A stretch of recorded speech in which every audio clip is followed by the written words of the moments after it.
বিসমিল্লাহির রহমানির রহিম। আজ মঙ্গলবার 20 জানুয়ারি 2026। থাকছে দৈনিক করতোয়া সংবাদপত্রের শিরোনাম: গণভোটে অংশ নিন, হাতে সিল দিন। ভিডিও বার্তা দেশবাসীর প্রতি প্রধান উপদেষ্টার আহ্বান। নির্বাচন কমিশন বিএনপির চাপে সব সিদ্ধান্ত নিচ্ছে, প্রধান উপদেষ্টাকে এনসিপি।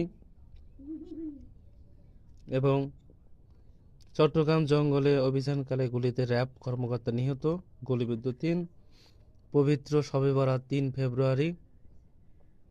তারেক রহমান মিছিল মিটিং দোষারোপের রাজনীতি আর নয় বলেছেন এবং ইসির ওপর আস্থা আছে, আশা করি তারা সুষ্ঠু নির্বাচন করতে পারবে বলছে মির্জা ফখরুল ইসলাম আলমগীর। তারেক রহমানের চলন্ত গাড়িতে লাগানো সেই খামে কিছুই ছিল না বলেছেন পুলিশ। কমিশন একদমই কোনো চাপে নেই।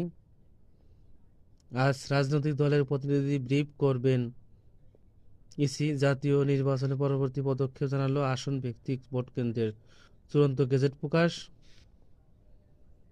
10 দলীয় নির্বাচনে জোটের বৈঠক, 47 আসনের সমঝোতা নিয়ে আলোচনা এবং নির্বাচনে 418 ড্রোন ব্যবহার করবে আইনশৃঙ্খলা বাহিনী এবং সাকসু নির্বাচন স্থগিত আদেশের বিরুদ্ধে চেম্বার আদালতে আবেদন। অর্থ আত্মসাৎ এস আলম ও পি কে হালদারের 13 জনের বিচার শুরু। পুলিশ পর্যালোচনা, সংখ্যালঘুদের নিয়ে অধিকাংশ ঘটনা সাধারণ অপরাধ।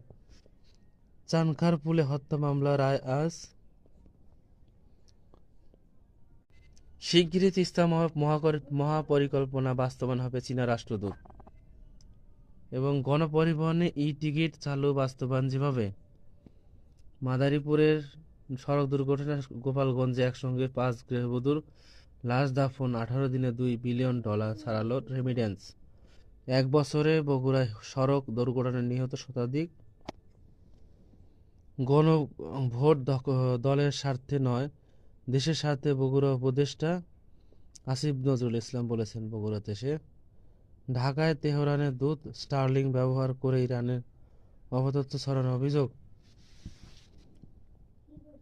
ভবঘুরে ছদ্মবেশ সিরিয়াল কিলার সম্রাট সাভারে 7 মাসে 6 খুন।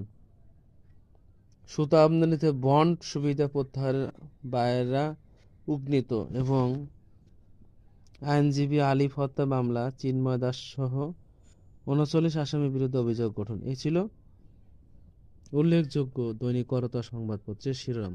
ধন্যবাদ আমাদের সাথে থাকার জন্য।